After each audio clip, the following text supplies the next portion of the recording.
Dagda Yíomh agus tá fáilte romh is mis an scéala beag. Hello and you're welcome. I'm the little storyteller, and this is Patreon Insider for the beginning of June 2021. I'm a little bit late, I'll be honest. The reason why I'm late kind of getting this out and publishing this story was I was teaching a class over at the Irish Pagan School at the end of May, the last day of May. And the class was on Dean Kecht. And Dean Kecht is known as he's one of the few Tuatha Danann who's actually referred to in the lore as a god. He's specifically called their god of healing. Um, so I was teaching this class on it and involved a lot of kind of diving back into the Irish lore, going through all of the ancient documents as recorded and written down by the Christian monks, dating these stories further back to like pre-9th century and the ancient oral traditions of Ireland, teasing out the information that we have recorded on this god. Um, and there's some. It's by no means extensive, but there's some content on him. There's a good deal of content on his relation to his children, and then as part of that kind of teaching in the class, it was kind of exploring how and where he appears in the lore, what actions he kind of takes, but then also what me as an Irish pagan now can kind of learn or take from these kind of stories. So it was a really good experience.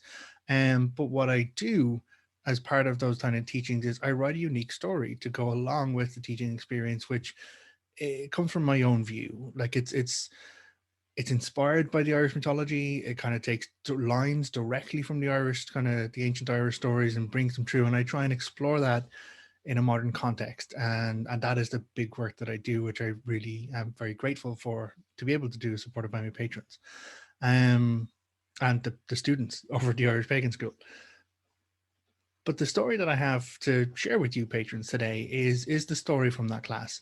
Normally, I kind of keep those stories specifically just for those students who take the class, but this one really kind of hit in on me in regards to feelings, but also, I'll be honest, I'm a Dagda guy. I work for on Dagda more, the good god of the Irish Tuatha Danann and the Pantheon. And I will hands up say, like, I do have a Dagda bias. I tend to see Dagda wherever I look. And his impact within the stories and the narrative around him, whether he's listed or not. In some cases, there's like during the Ulster cycle, there's talk of the Morrigan. She's traveling out on her chariot, and behind her is this big red man leading a cow. There's not much information. It doesn't say who he is. It doesn't clarify, but he's described as this big red man. And one of the names we know from the Dagda's epithets is Rua Rovassa, which is the red one of great knowledge, and refers to Rua as in red hair, not as in red the color. Um, so hypothetically, maybe, possibly, we don't know for sure. But again, this is where I do have my own bias. I will hands up say that I do, and for me, I believe that would be on Dagda. Why wouldn't it be? So something similar happens in regards to this story and what inspires this story called The Bonds of Family, and that I have to share with you. So in the lore, there's the talk of Dean Kecht and his position and his relationship to his children.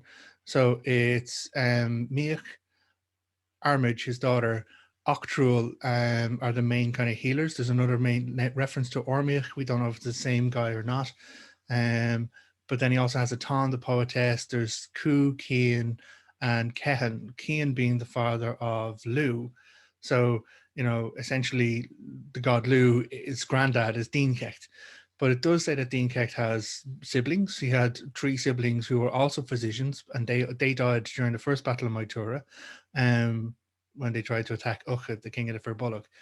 Um, but it does also say that he's related to the three gods of skill, the three Dini Danan, which is Gwivnu, Luctor, and Krechna. So there's a lot kind of content in there. I found one reference in the Dinhenicus, which talks about Corgrin being the name of Dean Kecht's harper. And then it just has a line thrown in there, Dean Kecht, who was the son of the Dagda. So does that make Lu the great grandson of the Dagda? Is Dagda's like Dean Kecht's dad? Hard to say for sure. The whole area of Tuatha Danann genealogy is a mess, depending on how the stories are looked into, because it is stories. All of these information has come across as oral kind of traditions and oral stories, and you do get those little bit of changes that happen here or there. Some of the core content is not changed for sure, but bards do throw in their own personal flavor on things. So the inspiration for this story, for those who don't know the ancient myth, Dean Kect is this healer. He's the one who's responsible for restoring Nuada's arm. So Nuada, the king of the Tuatha Danann, has his arm chopped off during the first battle, and Dean Kect, with help from Krejna, who is this like fine metal worker, make a silver arm for Nuada that has the same motions and movements as a normal arm. So it's this kind of old, like it's this prosthesis. Like, you know, you could make the argument that Nuada is a cyborg because he has this additional, this mechanical addition to his body in order to give him some kind of wholeness. But one of the sons of Dean Kect, Miach, isn't too chuffed by this. He actually thinks it could be done better. So he actually finds a way to restore Nuada's flesh and blood arm to him. But because he outstrips what Dean Kect can do, Dean Kect kills him for it. He actually strikes him 4 different times. The first 3 times he's kind of wounding him enough to harm him, but Miach is able to heal it. You know, he says he cuts like his skin to the flesh and Miach heals it. He cuts his flesh to the bone, Miach heals it. He cuts his bone like through to his brain and Miach heals that.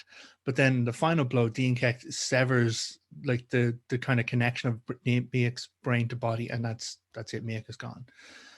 What happens then is Miach is buried. But Miach's kind of last gift of healing is that 365 herbs grow from his grave, and each of those herbs links with the fibers, the muscles, the tendons of the body, and those are the healing herbs which linked with, you know, how to heal this particular part of the body.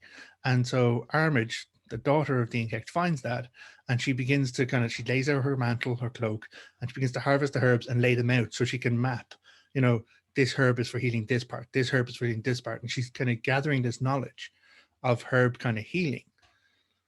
But of course, Dean Kect comes across this and he scatters all of the herbs.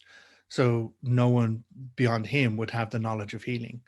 And the one line really in the lore that inspired the story is when Dean Kect does this, scatters all of the herbs, he turns to Armage and he goes, "If Miach be no more, then Armage will remain." And that kind of stuck with me. That kind of began to hit a resonance somewhere in, and I had to chase it. I had to kind of explore it. And I went deeper around all of the lore that I could find on it, because the idea that a father would turn around to the daughter having killed the older sibling and say, "Listen, he's gone, you have to stay," it really feels off. It feels very difficult and dangerous and very, very threatening. And abusive in nature, to be honest. So that's kind of where the story flows. But as we kind of go through the mythology, nearly everyone says death for the Tuatha Danann is never really the end of the story. And later when we get to the second battle of Moytura, and Dean Kect is making this healing well to restore all the warriors of the Tuatha Danann as they face the Fomorians, one of the physicians chanting the spells of healing over this well is Miach.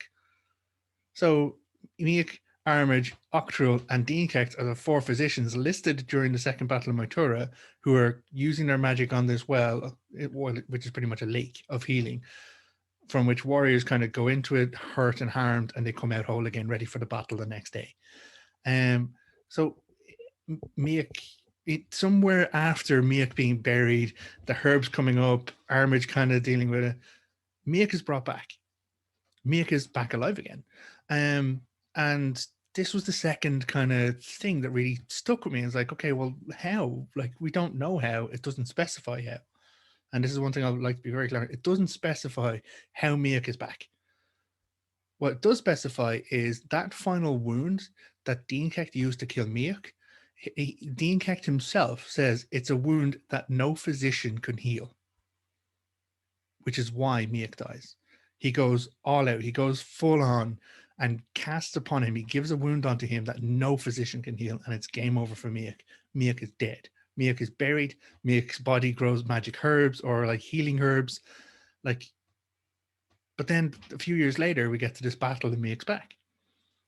So, chasing this around as I do, and aware of my Dagda bias, there's only one individual that we know of who has the power over life and death in the Tuatha De Danann pantheon, and that is on Dagda. He specifically goes and finds the staff or club, the rough end of which will bring death to an enemy, the soft or gentle end of which will bring life to a friend. So it doesn't specify. I want to be very clear on that. We are stepping into like John's personal gnosis of things and aware that John has a Dagda bias. Why would it not be the Dagda who brought back Miak? And if the Dagda were to bring back Miak, he'd have to fucking set Dean Keck straight as to what happened and what went down there. So following all of these things, all of these kind of ideas, it's merged together into the story that I wrote for you and my patrons over in patreon.com/Dagda. And it's called The Bonds of Family. And it explores the relationship of Armage, actually, the daughter, in the aftermath of what has happened. And it is a Dagda story because I'm a Dagda bard. So it's over there, available for the close patrons, close club members, close and committed club members, and you'll be able to kind of read that story there today if you're interested. Again, thank you very, very much for supporting this work. Go to Mila Mahagat, and until next time, Slán. Goodbye.